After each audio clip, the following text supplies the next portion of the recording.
Bonjour, cette capsule est sur Entity Frameworks. Alors, ce qu'on va commencer à mettre en place dans cette capsule-ci, c'est la connexion à la base de données. On va modifier les modèles pour avoir des contraintes qui vont apparaître dans la base de données, comme les clés primaires et certaines des clés étrangères. On va également mettre en place le BD Contexte, qui est notre pont entre notre base de données et notre modèle, donc les tables et les modèles. Et on va effectuer des migrations, donc prendre notre code et en faire une base de données. On va d'abord générer le script, donc la migration c'est le script, et ensuite updater la base de données pour mettre en place les vrais changements.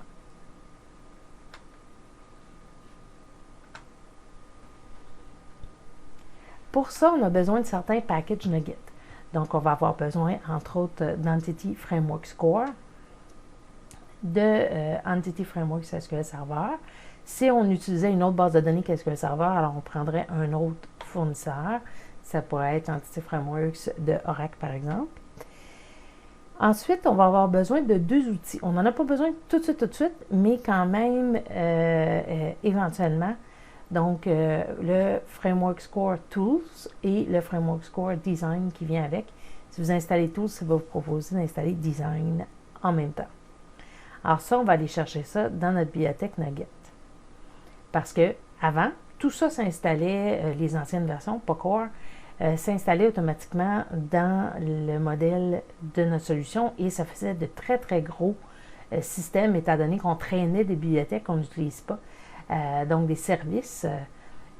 Maintenant, c'est tout divisé en petits morceaux et on va chercher seulement les morceaux qu'on a besoin. Alors nous, pour la base de données, pour Entity Frameworks, on a besoin de ces pièces-là. Alors, pour installer nos packages, alors on va aller dans notre gestionnaire de package NuGet ici et gérer les packages de la solution. Ce qu'il faut penser ici, c'est qu'on va avoir besoin aussi de d'autres packages au fur et à mesure qu'il va nous en demander.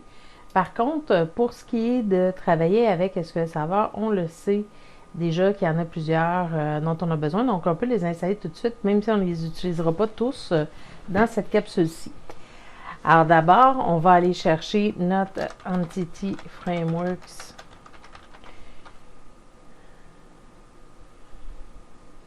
Donc, Microsoft Entity Frameworks Core.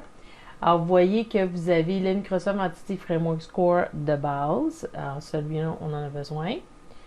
On a aussi le Relational, Abstraction, le Design, SQL Server. Donc, il y en a plusieurs reliés à Entity Frameworks dont on va avoir besoin. On commence par celui-ci. On va l'installer sur notre application. Dernière version stable, donc 5.5, 5.05, 5.06. Alors, j'installe ça ici. Parce que ça va vite, hein, des fois, ils rajoutent des versions. Et là, quand on fait ça, il me dit aussi qu'il va avoir besoin de ces autres éléments-là. Donc, on a vu rapidement abstraction tout à l'heure, analyzer plus haut aussi. Alors, automatiquement, il va aller chercher ces éléments-là aussi. Alors, ça, c'est mon Entity Frameworks général. Je vais aller chercher mon Entity Frameworks Core pour SQL Server. Faites attention que ce soit bien Core. Hein? Donc, pour la version qu'on utilise ici. Et on va installer ça. Alors, c'est sûr que si on utilisait Oracle ou un autre logiciel de base de données, système de base de données, on aurait celui correspondant. Donc, on va installer ça.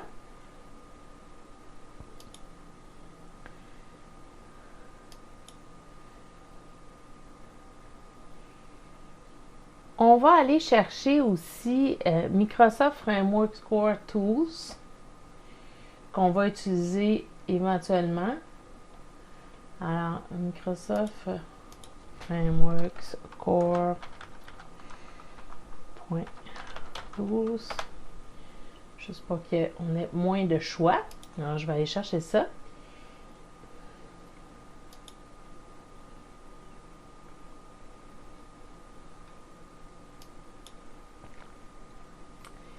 Et on voit qui me parle encore de design. Alors, si je vais sur design, il est déjà installé parce que tout à l'heure, il me l'avait mis dans la liste. Je vais en avoir besoin. Alors, tout ça va me permettre de passer d'un schéma de base d'un schéma de modèle de données à un schéma de base de données directement. Mes packages sont installés. On est content. Alors maintenant, pour éviter les problèmes, alors étape à ne pas oublier, sinon il n'y a rien qui va fonctionner. On va aller enlever nos listes de nos contrôleurs. Alors, on va aller chercher notre zombie contrôleur et la partie ici du ViewBag. Alors, on peut la supprimer. Vous pouvez aussi la commenter. Si vous voulez, vous pouvez faire une région.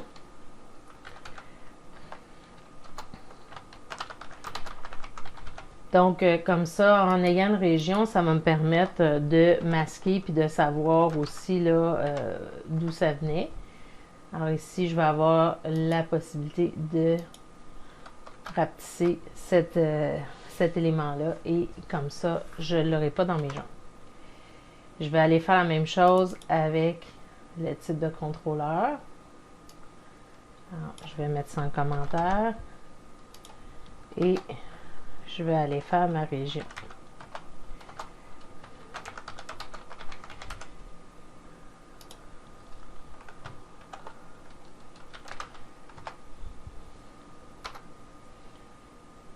Voilà.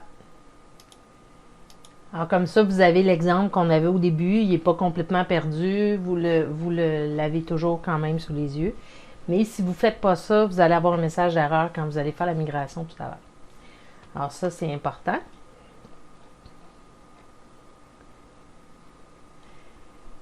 Maintenant, on passe à la configuration vraiment de la base de données, donc les modifications sur nos modèles. On va aller chercher nos deux modèles ici. Alors, on ne mettra pas tous les changements qu'on a vus dans le schéma de UML de base de données, dans le diagramme de classe. On va aller rajouter seulement certains éléments.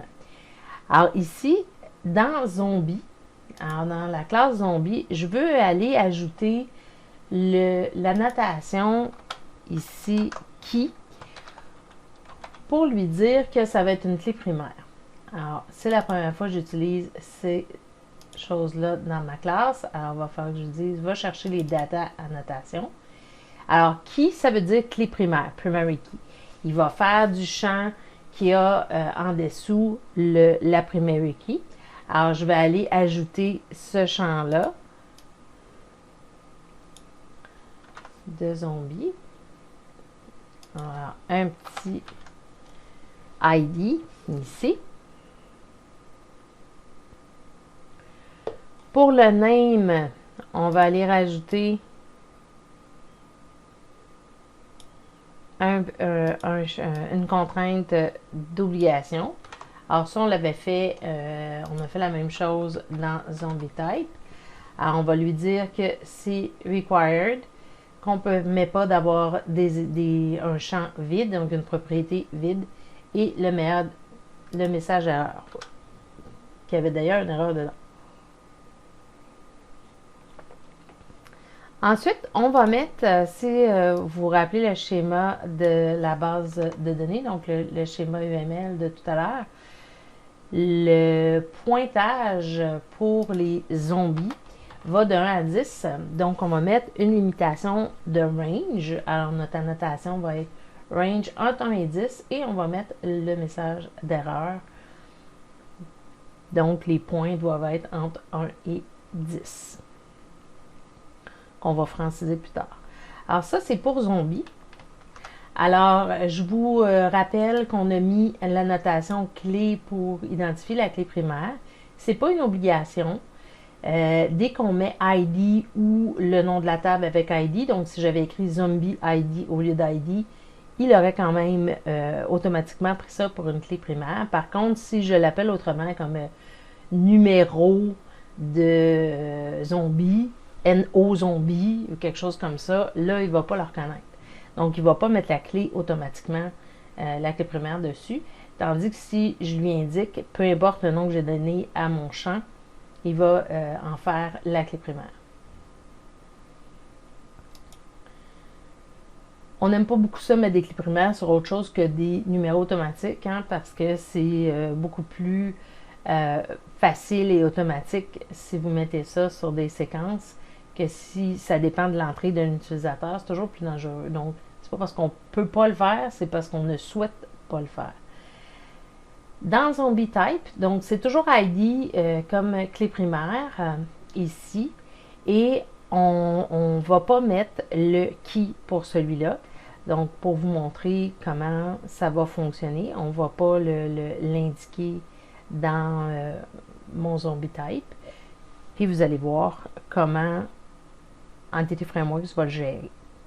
Alors, les autres contraintes, on les a déjà pour ce qui est de Zombie Type. On les avait déjà mis. Donc, Required est déjà là. Maintenant, on a une relation 1 à plusieurs entre Zombie Type et Zombie. Alors, un type de zombie va potentiellement avoir 0 ou plusieurs zombies qui correspondent à ce type-là. Et les zombies ont un seul type. Alors, ici, ça veut dire que l'information doit être entrée dans la table zombie et relier ça à la clé primaire de Zombie Type. Alors, pour ça, on avait déjà mis le type. Par contre, si vous vous rappelez bien, le type ici, on l'avait mis en string parce que c'était une liste, puis je voulais voir le nom. On n'avait pas fait de lien entre nos deux listes. Alors, je vais enlever ça. Pour remplacer ça, ici, je vais vous le mettre, puis après ça, je vais vous l'expliquer. Donc, ce que je veux avoir dans mon zombie,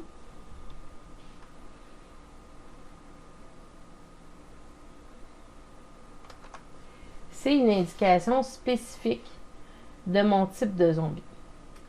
Alors, je mets mon zombie type en integer parce que mon lien va être avec la clé primaire qui est un numéro automatique, donc pas le texte. Et je vais lui indiquer formellement que c'est ma foreign key.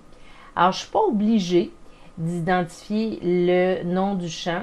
En général, si j'ai mis le nom du champ comme ça ici et en dessous que je lui indique ça pour la relation 1 à plusieurs, donc je lui mets un public virtual avec l'objet zombie type ici.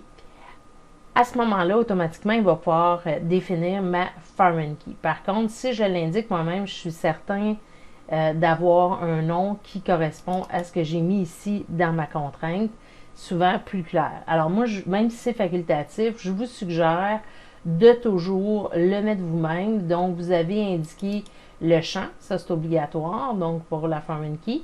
Par contre, ça ici ne serait pas obligatoire. Donc, le fait de définir comment va s'appeler ma foreign key, sur quel champ elle va se faire la foreign key, donc il va être inclus dans le nom de la contrainte, c'est facultatif. Mais vraiment, prenez l'habitude de le mettre quand même. Même chose pour la clé primaire, j'ai tendance à le faire tout le temps, même si ce n'est pas nécessaire. Quoi, quand on a ID, en général, c'est assez clair. Alors, pour l'instant, c'est nos deux tables. Je ne veux pas mettre le hunting log tout de suite. Donc, ceux qui sont pressés, qui l'ont déjà mis, copier-coller dans un bloc-notes à côté, elle ne doit pas figurer dans votre liste. Sinon, elle va faire partie de votre migration, puis vous ne verrez pas les étapes telles que je veux vous les démontrer. Alors, ici, on a mis en place nos modifications de modèle et il va être maintenant temps de mettre notre connexion à notre base de données.